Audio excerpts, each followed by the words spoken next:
সেখানে কিছু গাড়ির ছবি নিই এবং সেটাকে A4 পেজ সাইজের মধ্যে রেখে এডিট করি। প্রতিদিনের মতো ভোর ভোর ঘুম থেকে উঠে পড়ি। তারপরেই দেখতে পাই বিছানের পাশেই রয়েছে ডাম্বেল। উঠে ডাম্বেল নিয়ে ওয়ার্কআউট করতে লেগে যাই। আজকে ছিল 365 দিনের 86 দিন।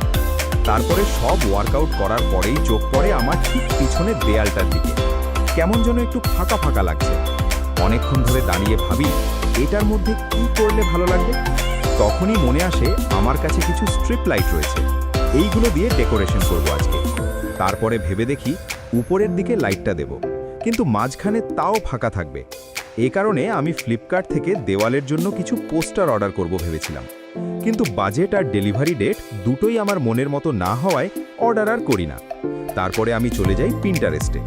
সেখানে কিছু গাড়ির ছবি নিই এবং সেটাকে A4 পেজ সাইজের মধ্যে রেখে এডিট করে নিই।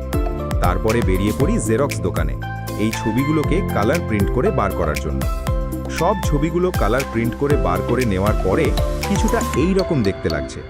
এগুলো বাড়িতে এসে কাটতে বসে যাই, সাইজ মতো সব কেটে দিই। এরপরে দেওয়ালে ভালো করে পোস্টারগুলো চিটিয়ে দিই। এইটা হলো ফাইনাল লুক। কেমন লেগেছে বলো? আর ওপরের লাইটটা কালকে লাগাবো, যেটা তোমরা নেক্সট ভিডিওতে দেখতে পাবে। এখনের জন্য এতটাই। রাধে রাধে।